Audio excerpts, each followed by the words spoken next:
Hello, and here we are in the mothership of all knowledge. Today we are in another VJ University masterclass.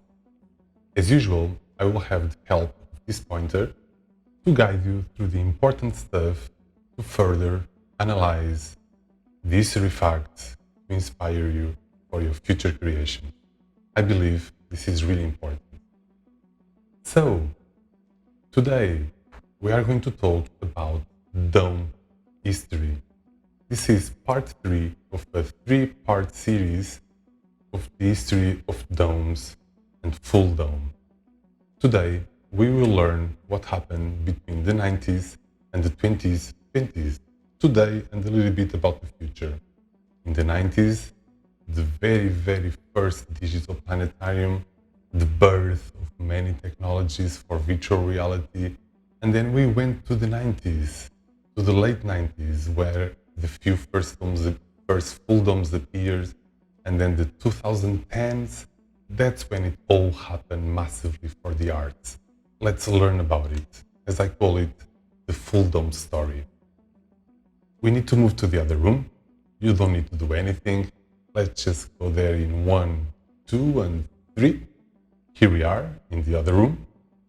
As usual, you will follow my voice, and I will come here sometimes to reinforce some ideas, and the pointer will help you to underline some of the important stuff you should research.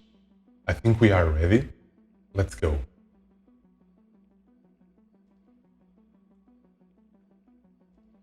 The very first digital planetarium, the consideration of the birth of full dome, was the very first decade of the 90s. But let's learn a little bit more about it.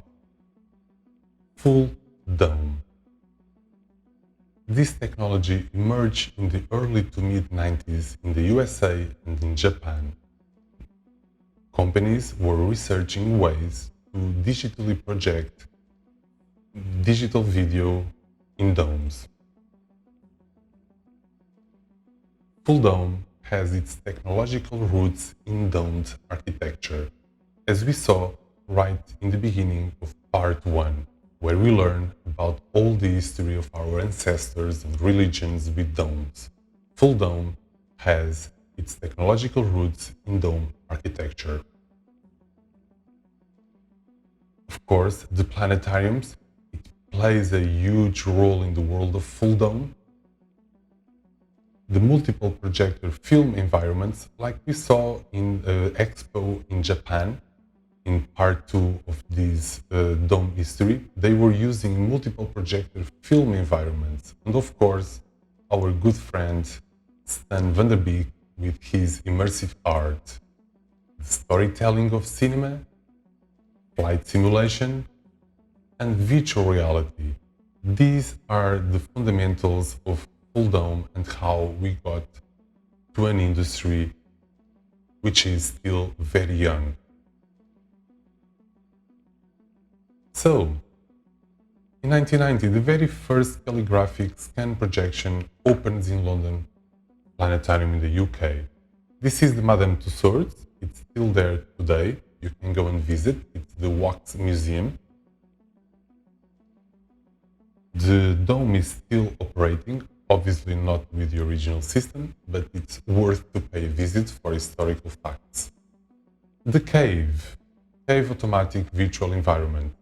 This is something important to understand in the world of full dome.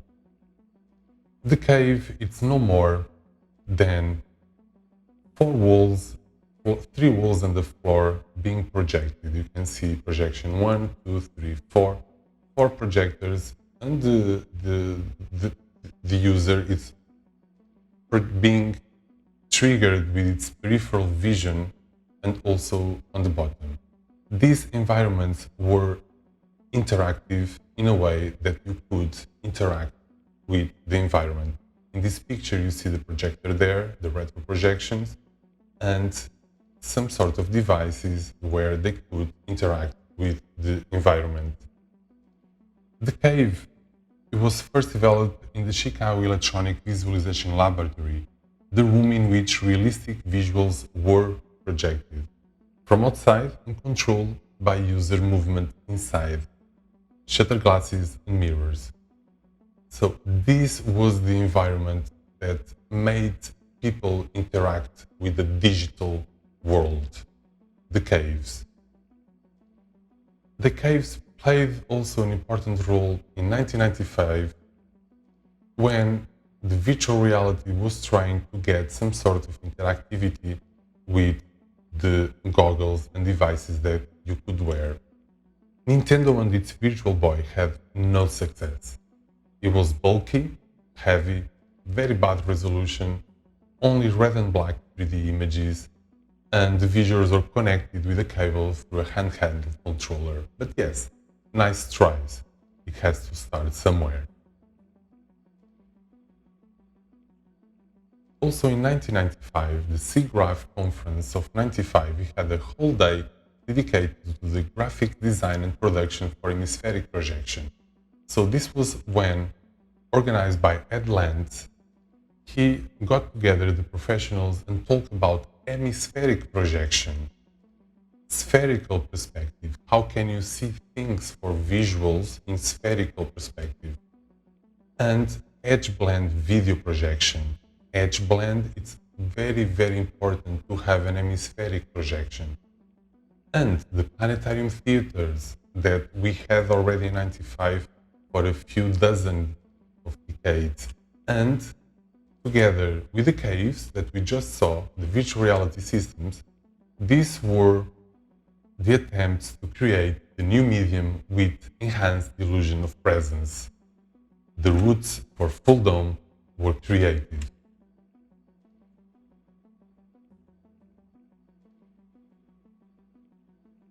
Just a few years later, in the Expo 1998, the very last Expo of the 20th century, as we saw here, the Dome history is associated with the technology developments achieved during these expos.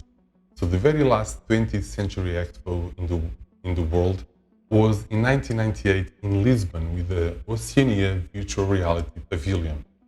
This attracted 500,000 visitors in the 4-month period. So 500,000 people experienced virtual reality in Portugal in 1998. And towards the end, the Artifact Room had the Artifact Room, a 7-meter vision dome theater with interactive 3D animations and a fly through the Atlantis controlled by the 40 participants. Let's watch some of the visuals that they were created in 1998. The theme was the ocean, so that's why you are watching water. That in 1998 was pretty difficult to do. And then we can watch a little bit more of the 3D being created at the time. This was the experience of your host, a 3D character speaking in Portuguese, which scared me quite a lot at the time. These are the 40 participants controlling the experience. And yes, this was the very first time a full dome system was portable enough to be installed during 4 months in one of these expos. In 2002, the very first fully digital planetarium in the world, permanent, were installed in Valladolid, Spain. This was a milestone in the world of domes. For the very first time, no analog or optomechanical resources were used to be able to play movies in 2002. This was 2 years before the IPS, International Planetarium Society, Full Dome Standards Summit that happened in Valencia, in Spain. In this conference, they got together to discuss the industry guidelines or best practices for Full Dome. Also, they discussed the standard nomenclature and terminology. How do you actually write the word Full Dome? What is a Dome Master? And they also organized and standardized test frames or sequences to facilitate cross-platform show distribution. And of course, philosophical discussions of standard issues. And what better place to have this discussion rather than this beautiful dome that I show you in part 1, my favorite full dome in the world. This was in 2004. For the first time, the community got together to discuss standards, show distribution, and this, I believe, it's the real birth of the community of full dome. Moving on. During 2004 and 2009, the very first full dome festivals started to appear in the world, being the first, the Dome Fest USA. And just a few years later, students from the university in Germany created the Full Dome Festival in 2007, which is the longest continuous running festival in the world until today.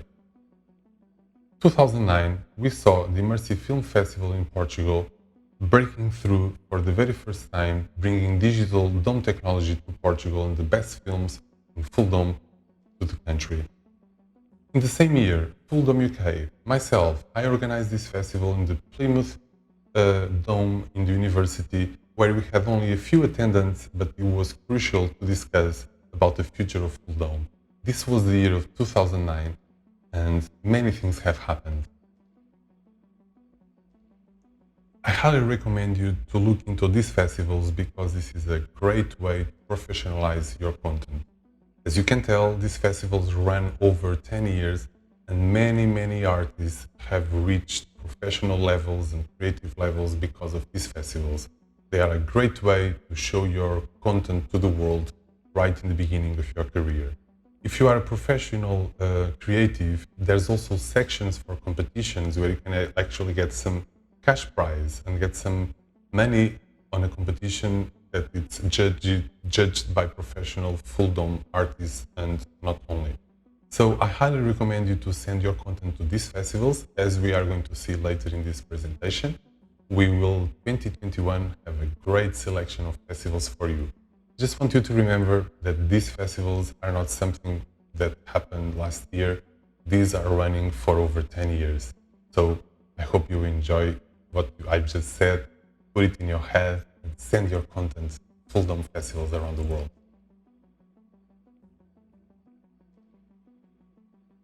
In 2007, the allosphere, the very first 360 degrees per 360 degrees structure were created in the world. As we see here, this is one kind of scientific instrument that bridges the world of engineering, science, and art. This specifically tool was created for scientists to be able to visualize their own subjects. For example, biologists could watch how molecules are formed and connected in 3D just by rotating the molecule without needing the 3D glasses. So this allosphere, as you can see here, it's just like a dome with perforated aluminum screen, so you can put the loudspeakers behind and the projections in the front.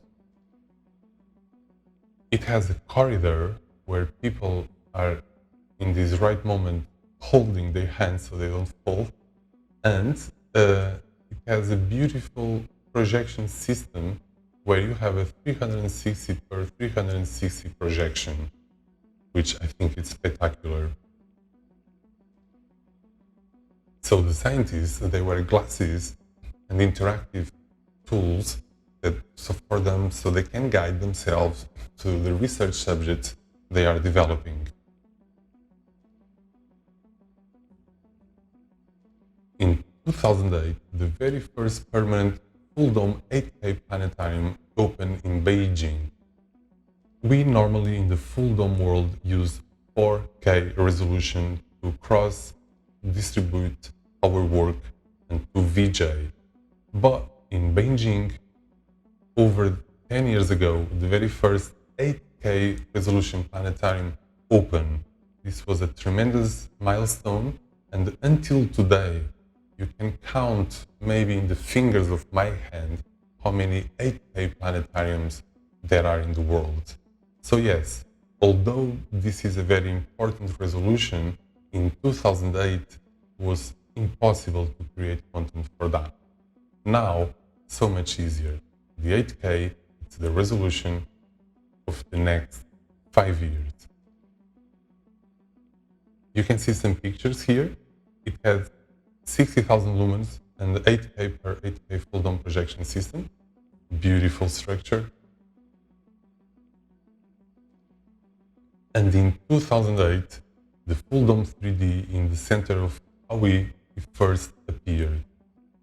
Remember the 3D? You wear the glasses.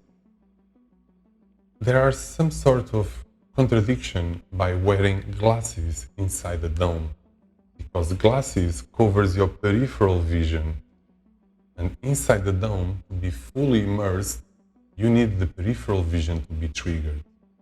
3D domes, they offer you a 2-point of focus, a wonderful experience, but it cuts down the immersive peripheral vision. So I highly recommend you to experiment, but I don't see so much future in it.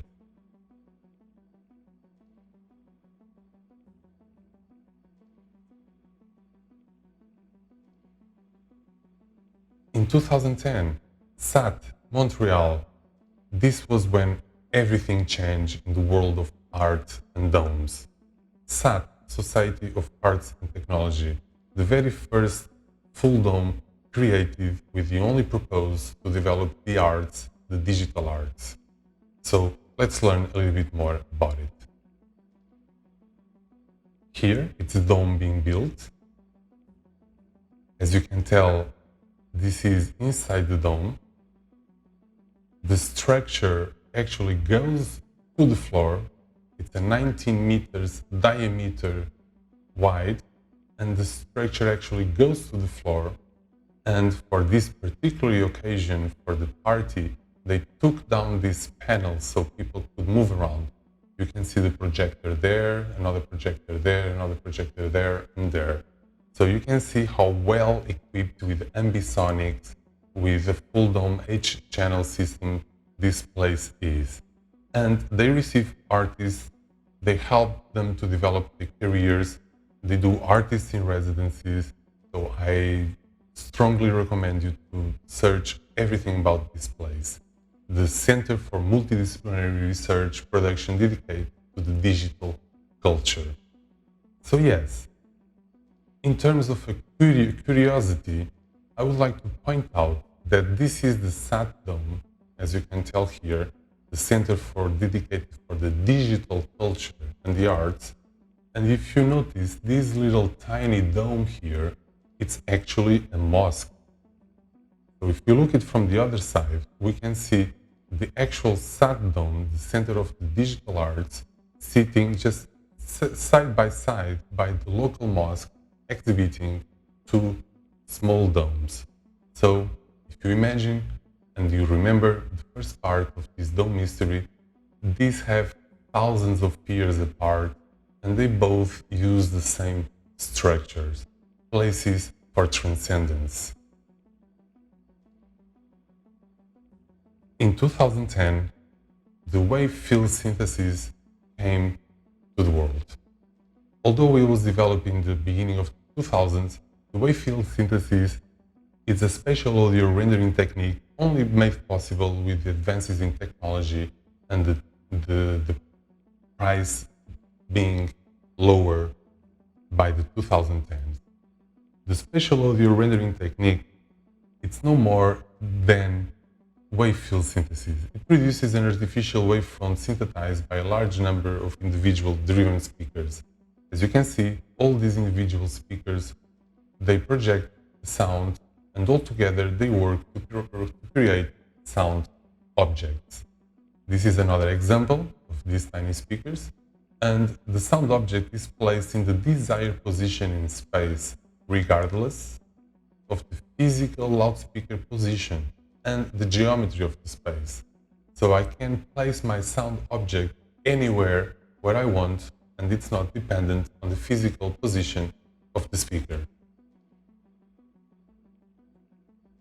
This is another beautiful picture I took myself. and this particular system have 300 channels. In 2012, from the creators of Star Trek comes a groundbreaking 360 degrees full dome live action experience. So yes, this was a common question to ask. Where are the big players in the cinema? Why don't they get into the full dome? For the simple reason the cinemas in full dome are too small, the theaters in full dome are too small, not enough money. But, the White Room was an interesting experience that I would like to share with you, a failed experience. In 2010, the White Room was created. This is a dome master of the actual film. As you can tell, there are one actor there, another one there, and there, all around the dome master. And they place the sound objects of the girl here, the other actor there, next to the actors. And you cannot do that because the majority of the planetariums around the world, they are not prepared for a truly spherical sound. They have 5.1, 7.1, maybe 13.1 surround systems. So you should know as a planetarium producer that music or visual producer, you cannot just place the sound object where you want. You need to re-render always your content for your local planetarium. So I think this is a funny experience also for the name, White Room.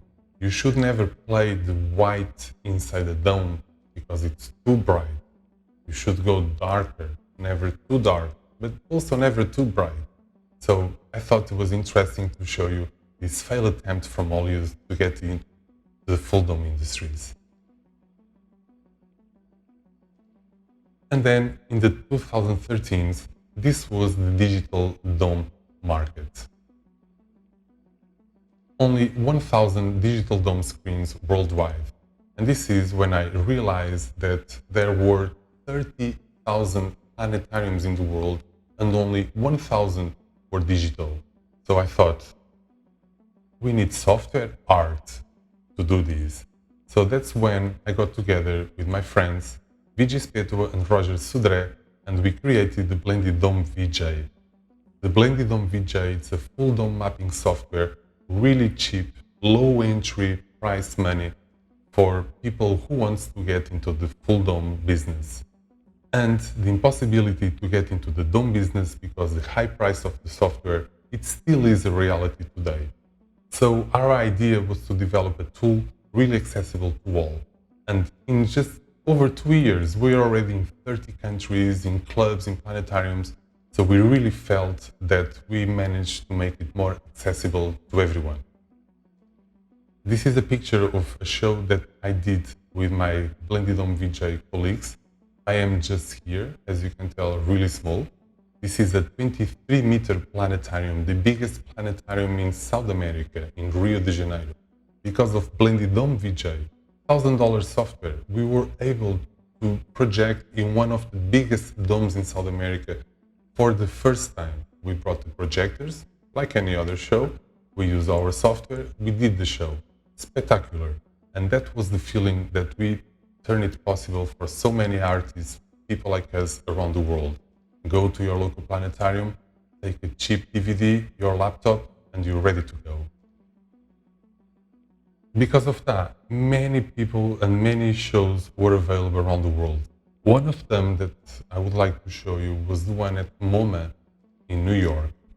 This particular show, we used 3 projectors and were able to have a show in a museum. So as we saw in many other examples before in the other parts, we saw that the full dome were always walking side by side with museums. So you see an image here with a dome and next to MoMA where people could actually saw exhibits. This is the actual show, my volume Valentine, and we came out on MoMA PS1 BLENDY Dome VJ. So this was an historical moment when the modern art was giving actual credit to the software art, and I think it's a good milestone to show. Another milestone where we were able to get our right feet outside on the here. BBC. So we managed to talk for the word full dome for the first time in the BBC. This was a milestone. No one ever said the word It's no more than a performance art. Does the music that you hear affect the visuals visuals that you choose? The only reason the word VJ full exists dome is because of the what music. VJ is. So I tap the visuals on time with the music. So if the drums go like boom, boom, boom, I go like boom, boom, boom. And it's really fun because I can have fun at work. It's fantastic. So you see that all these efforts were taken somewhere. In the world of domes, it's very important for the artists that also talk to the media.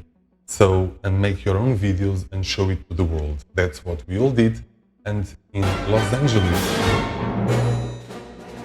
a team of people got together with a couple of domes and made Star Wars dome with BLENDY dome VJ. So you can see that the high-profile companies were also using simply a laptop with a few cables, nice projectors to create that mapping software. So this took us to a place where maybe we were in 2015. So many live full dome events happen in the world. And the one that I would like to point out, which I think it's important for the art, it's when the club culture finally went big on the domes. This is a show that happened in 2015 in a huge dome with 20,000 lumen projectors, and it happened surprise. This was a surprise party for 5,000 people. So you can imagine what sort of structure you need to do this. But it's worth to point out, this was a massive money, expensive show. And of course, you couldn't get these on the ticket. So this kind of events, they do not happen very often. But only a few years later, this has inspired the artist Childish Gambino to create his own show on his own terms inside the dome. For that, they used the Unreal Engine that you can see the artist talking about it right here. These were the artists using the Unreal Engine. So this is a video game engine where they could travel around the actual scene live in the show. They could monitorize it in virtual reality. So you see, they were using virtual reality so they could preview the content in the domes. And this is the final result, a spectacular, massive dome with a full dome projection in a music, fantastic show. They're set. That's the VJ, you can see him here in action. The VJ in action, playing live with the music. And yes, we are talking about 2016.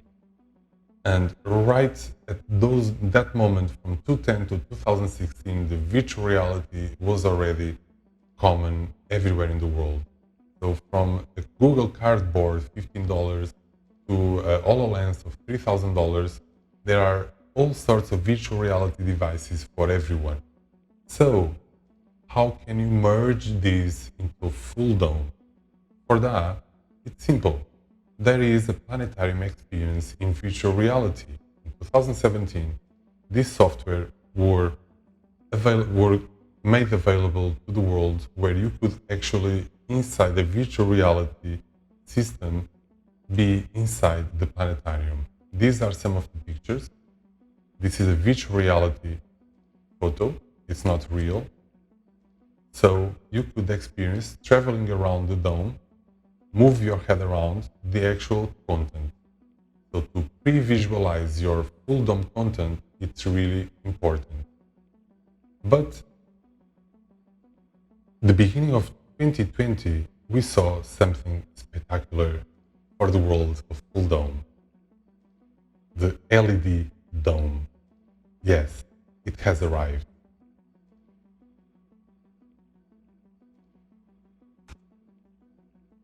The dome X, it's made of these little points, LEDs, light emitter diode, which altogether make a high resolution dome.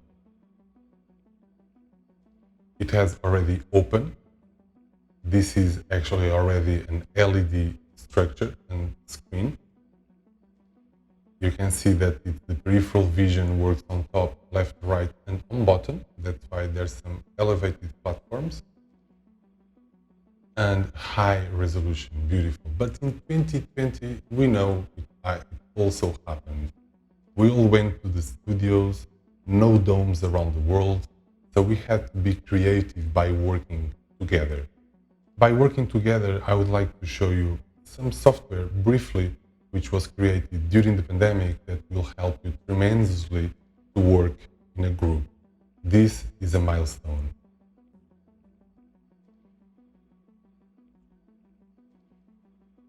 The software is called Festoon software.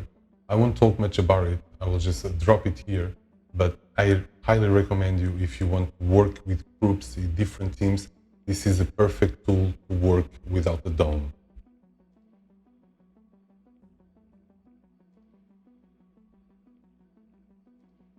And finally, in 2021, we have many festivals happening. Hey, Fulldome UK 2021, Fulldome China 2021, Dome Fest West in Los Angeles, Fulldome Festival in Germany. These festivals, they all have open calls for content. So it is your time now to send your content to these festivals and maybe get a prize. Don't worry, it's not the prize that matters. The whole process of you sending your content helps you a lot to become more professional. If you are a student, you can send just short pieces. If you are a young professional, you can even maybe get a prize. Who knows? So I wish you the best luck, and I want to see some of your content inspired maybe in these lectures and so many others that we've just watched during this course. And I'm sure that that will make a difference.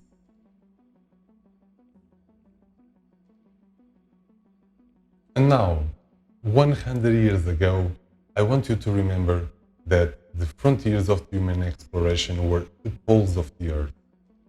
By 100 years ago, the humans had no idea what were in the poles.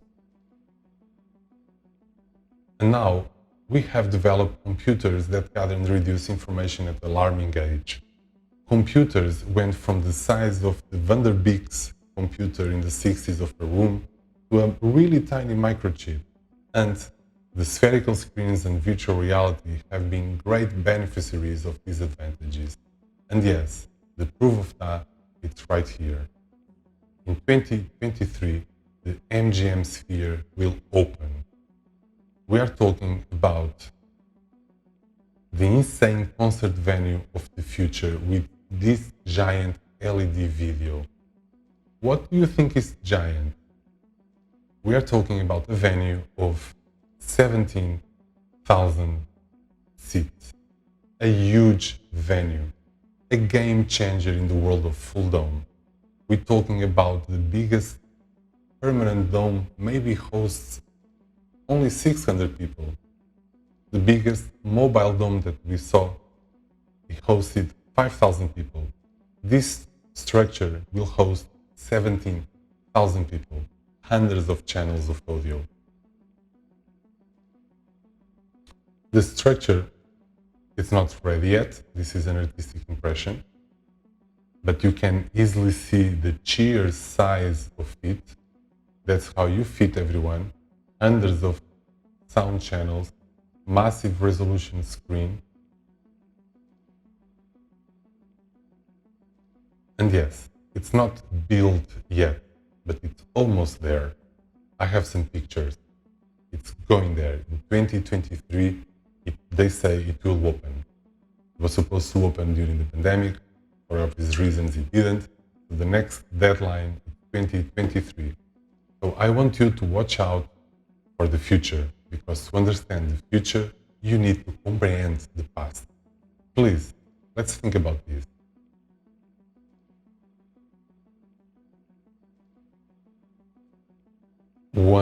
100 years ago, the very first dome was built for projections in Vienna. 100 years later, we have a dome for 17,000 people ready to open. So yeah, with this thought, I'd like to leave you for the Dome History Part 3. We learn what happened from the 90s to the 20s. So many things: the birth of full dome, the dome tours, the Skrillex dome, the stylish Gambino dome, the LED dome, and the future in 2023 that will have the massive 17,000 seat arena in Las Vegas. So, I hope you enjoyed. This was part 3, the full dome story of dome history. I've shared a lot of knowledge during these 3 classes. I am sure you don't need to catch it all. As long as you keep on researching and finding your way, I am sure you'll make great work. I'm gonna move everyone to the other room to say bye. Let's go there in 1, 2, 3, and here we are. So guys, I hope you really enjoy it. It's special to be able to share all this information with you, and I'll see you next time in the Mothership of Full Knowledge in another VJ University Masterclass. Thank you.